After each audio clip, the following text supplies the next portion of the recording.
गीता में भगवान श्री कृष्ण अर्जुन को युद्ध से पहले जो ज्ञान देते हैं वो जीवन जीने का मार्ग दिखाता है। हर इंसान को गीता सुननी चाहिए और ये ज्ञान सुननी चाहिए। यह ज्ञान 18 अध्यायों में विभाजित है और इसमें 700 श्लोक शामिल है। श्रीमद् भगवत गीता में दिए गए अनमोल वचन आपके जीवन के हर पहलू पर प्रकाश डालते हैं, जैसे कि कर्म, कर्तव्य, ज्ञान, भक्ति और मोक्ष। सब कुछ गीता सार में दिया गया है। गीता का ये वचन अगर सारा सुन ले इंसान और अपने जीवन में अपनाए तो कभी कोई दुख नहीं होगा। हर सवाल का जवाब क्योंकि मिल जाएगा और उसी हिसाब से इंसान जिंदगी जीते हैं। कृष्ण जी कहते हैं, कर्मण्येवाधिकारास्ते मा फलेषु कदाचन। कर्म करो लेकिन फल की इच्छा मत करो। योगः कर्मसु कौशलम। कर्म में कुशलता ही योग है। कृष्ण जी कहते हैं, जो हुआ वो अच्छे के लिए हुआ, जो हो रहा है अच्छे के लिए हो रहा है और जो होगा वो भी अच्छे के लिए ही होगा। आत्मा अजर, अमर और अविनाशी है।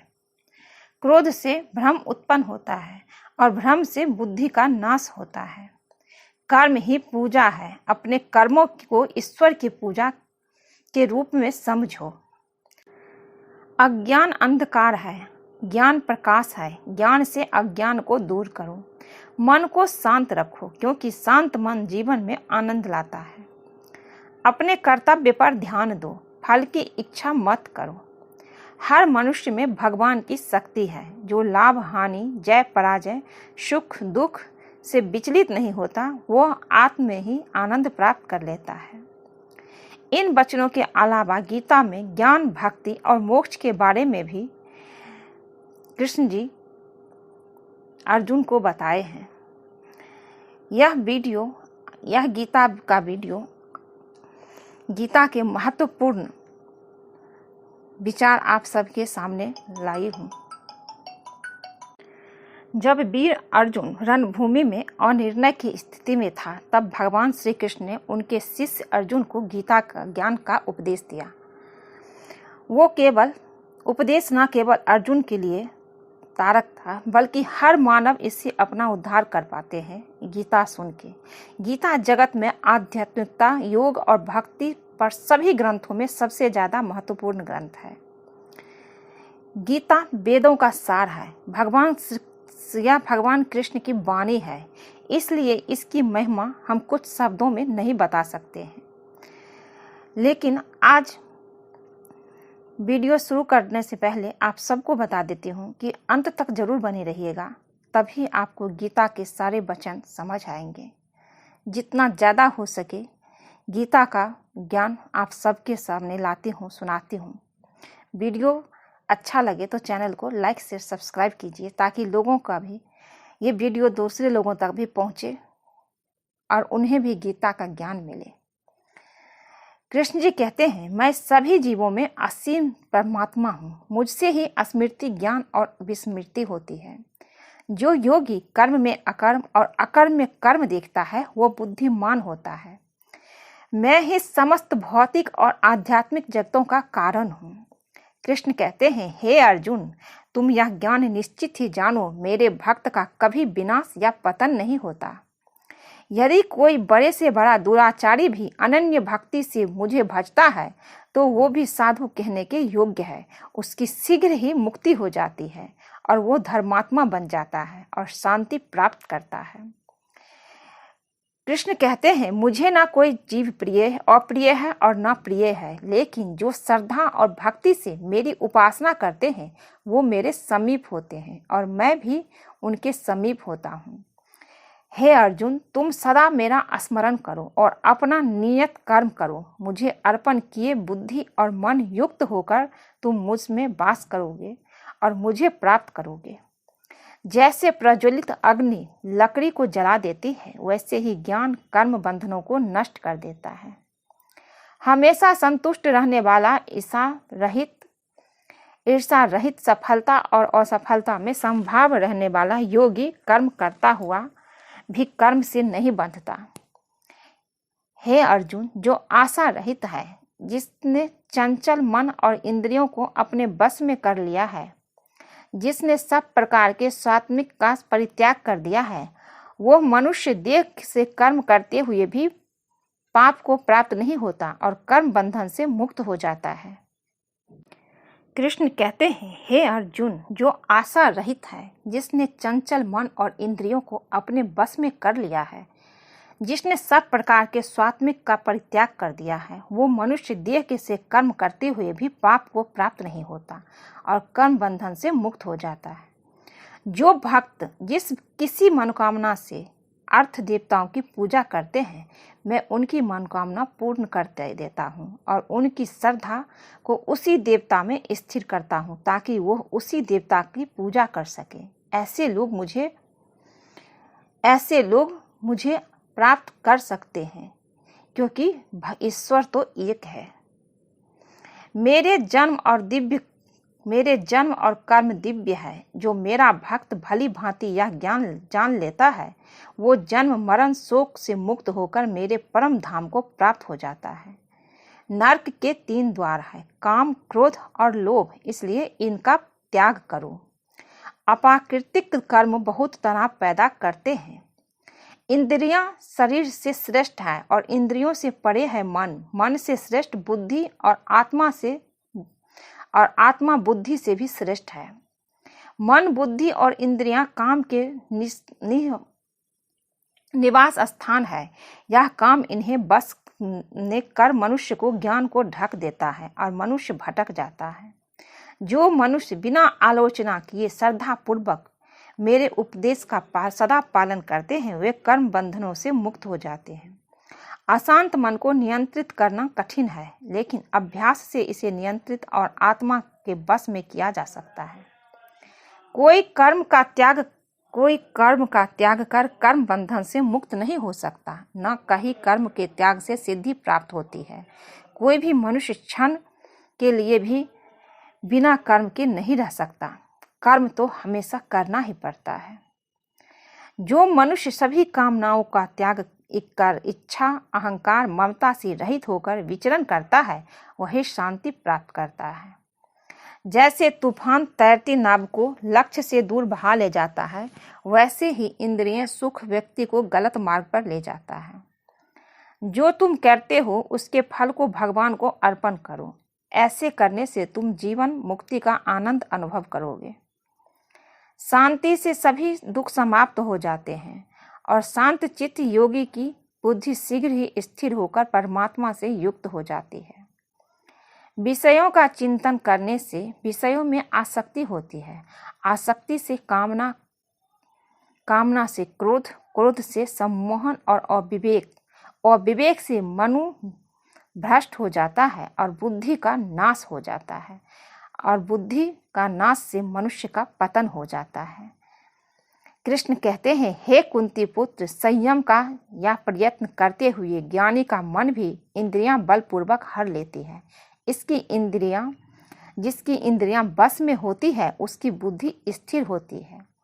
जो मनुष्य जीवन आध्यात्मिक ज्ञान के चरणों के लिए दृढ़ संकल्प में स्थिर है, वो संकटों के आक्रमण को सहन कर सकते हैं। वे निश्चित ही आनंद और मुक्ति के योग्य है। जब तुम्हारी बुद्धि मोह रूपी दलदल को पार कर जाएगी, उस समय तुम शास्त्र से सुने हुए और सुनने योग्य वस्तु से भी वैराग्य प्राप्त करोगे। केवल कर्म करना तुम्हारे पास है, कर्म का फल नहीं। इसलिए तुम फल की आसक्ति में न फंसो और कर्म का त्याग भी ना करो। हे अर्जुन, तुम ज्ञानियों की तरह बात करते हो और जिसके लिए शोक करने का कारण नहीं, उनके लिए शोक करते हो। ज्ञानी व्यक्ति जीवित या मृत के लिए शोक नहीं करते। हे अर्जुन, विकट परिस्थितियों में कायरता को प्राप्त होना महापुरुषों के आचरण के विपरीत है। यह न स्वर्ग की प्राप्ति का साधन है और न इससे कीर्ति प्राप्त होती है। कृष्ण कहते हैं, व्यक्ति जो चाहे बन सकता है अगर वो निश्चित वस्तु का चिंतन लगातार करता है। कर्म उसे नहीं बांधता जिसने फल का त्याग कर दिया है। जो मेरे दिव्य जन्म और कर्म को समझता है वो शरीर त्यागने पर पुनः जन्म नहीं लेता और मेरे परम धाम को प्राप्त हो जाता है। कृष्ण कहते हैं जो मेरा भक्त है वो मुझे प्रिय है। भक्ति का अर्थ केवल पूजा अर्चना नहीं, मन वचन और कर्म से मेरे प्रति समर्पण है। मैं धरती की मधुर सुगंध हूँ, अग्नि की उष्मा, सभी जीवों का जीवन और सन्यासी का आत्म संयम मैं ही हूँ। कृष्ण कहते हैं जो बुद्धिमान है वो कामुक सुख में आनंद नहीं लेता। मैं उन्हें ज्ञान देता हूँ जो सदा मुझसे जुड़े रहते हैं, जो मेरी प्रेम भक्ति करते हैं। उससे डरो मत जो वास्तविक नहीं है, जो वास्तविक है वो हमेशा था और रहेगा। असत्य की सत्ता नहीं और सत्य का अभाव नहीं। हे अर्जुन, कोई कर्म मुझे नहीं बांध सकता क्योंकि मुझे कर्म के फल की इच्छा नहीं। कभी ऐसा नहीं हुआ जब तुम हो या ना मैं हूँ, जब तुम ना हो या मैं ना हूँ। जिस तरह से आत्म शरीर से तरुण और वृद्ध शरीर बदलता है, उसी तरह मृत्यु के बाद यह आत्मा दूसरा शरीर का धारण करता है। जिस तरह व्यक्ति पुराने वस्त्र का छोड़कर नया वस्त्र धारण करता है, यह आत्मा पुराने शरीर को छोड़कर नया शरीर धारण करता है। कृष्ण जी कहते हैं अपने आपके सर्वलौकिक रूप का न आरंभ है, न मध्य है और न अंत है। सदैव संदेह करने वाले व्यक्ति को न यहाँ सुख मिलता है और न कहीं और। हे अर्जुन, सब मुझ में है और मैं सब में हूँ। हे अर्जुन, जो भाग्यवान उन्हें युद्ध के अवसर प्राप्त होते हैं, उनके लिए स्वर्ग के द्वार खुल जाते हैं। हे अर्जुन, अगर तुम युद्ध में जीत जाते हो तो पृथ्वी का साम्राज्य भोगोगे और यदि तुम हार जाते हो तो तुम्हारे लिए स्वर्ग के द्वार खुल जाएंगे। फल से मुक्त होकर दृढ़ संकल्प से युद्ध के लिए खड़े हो जाओ। कृष्ण कहते हैं आत्मा का अस्तित्व अविनाशी और अनंत है। भौतिक शरीर नाशवान है। प्रबुद्ध व्यक्ति सदा ईश्वर के और किसी पर निर्भर नहीं करता। ज्ञानी के लिए पत्थर और रत्न भी एक समान है।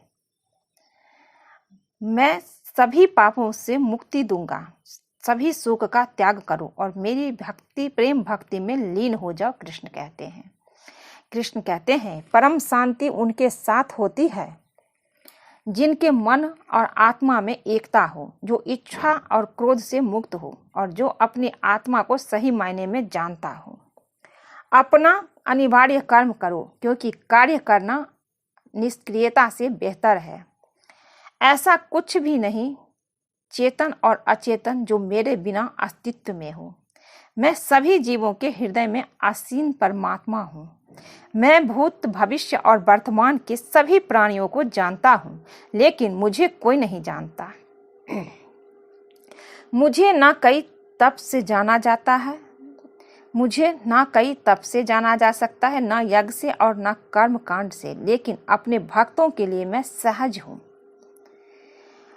वो जो इस ज्ञान के विश्वास नहीं करते, मुझे प्राप्त किए बिना जन्म और मृत्यु के चक्र का अनुगमन करते हैं। कृष्ण कहते हैं जिससे आप पूजते हो उन पे विश्वास करो, वो आपको कभी अकेला नहीं छोड़ेंगे। बुरे कर्म करने वाले राक्षसी प्रवृत्ति से भरे हैं। कृष्ण कहते हैं आत्मा को न शस्त्र काट पाते हैं, न अग्नि जला सकती है, न जल गीला कर सकता है और वायु न सुखा सकती है। तुम आत्मा को भगवान को समर्पित करो, तुम भय चिंता और शोक से मुक्त हो जाओगे। कृष्ण कहते हैं मेरी भक्ति में लगा हुआ मुझे सर्वत्र व्याप्त देखता है और उस भक्त के लिए मैं कभी भी अप्रकट नहीं हूँ और वो मेरे अप्रकट अप्रकट नहीं है। मैं उनके हमेशा साथ हूँ। उसका बुरा कभी नहीं होगा जो मेरे भक्त हैं और सही कर्म करते हैं। कृष्ण जी कहते हैं किसी का दिल मत दुखाओ, किसी का बुरा मत करो, आपका बुरा कभी नहीं होगा। वो मुझे बहुत प्रिय हैं जो किसी का बुरा नहीं करते हैं। अच्छे कर्म करते हैं और अच्छा सोचते हैं, किसी का भला करो पर बुरा नहीं करो, वो लोग मुझे अत्यंत प्रिय हैं। जो मुझे अपने हृदय में विराजमान करते हैं, मैं उन्हें अपने हृदय में जानता हूँ। वो भक्त मुझे अत्यंत प्रिय है और मैं भी उसे अत्यंत प्रिय हूँ, कृष्ण कहते हैं। कृष्ण जी कहते हैं, मैं सभी जीवों में आसीन परमात्मा हूँ। मुझसे ही स्मृति, ज्ञान और विस्मृति होती है। मैं ही समस्त भौतिक और आध्यात्मिक जगतों का कारण हूँ। मुझे ना कोई जीव अप्रिय है और ना प्रिय, लेकिन जो श्रद्धा और भक्ति से मेरी उपासना करते हैं वो मेरे समीप होते हैं और मैं उनके समीप होता हूँ। यदि कोई बड़ा दुराचारी अनन्य भक्ति से मुझे भजता है तो वो भी साधु कहने के योग्य है। उसकी शीघ्र ही मुक्ति हो जाती है और वो धर्मात्मा बन जाता है और शांति प्राप्त करता है। हे अर्जुन, तुम यह जान निश्चित ही सत्य जानो कि मेरे भक्त का कभी विनाश या पतन नहीं होगा।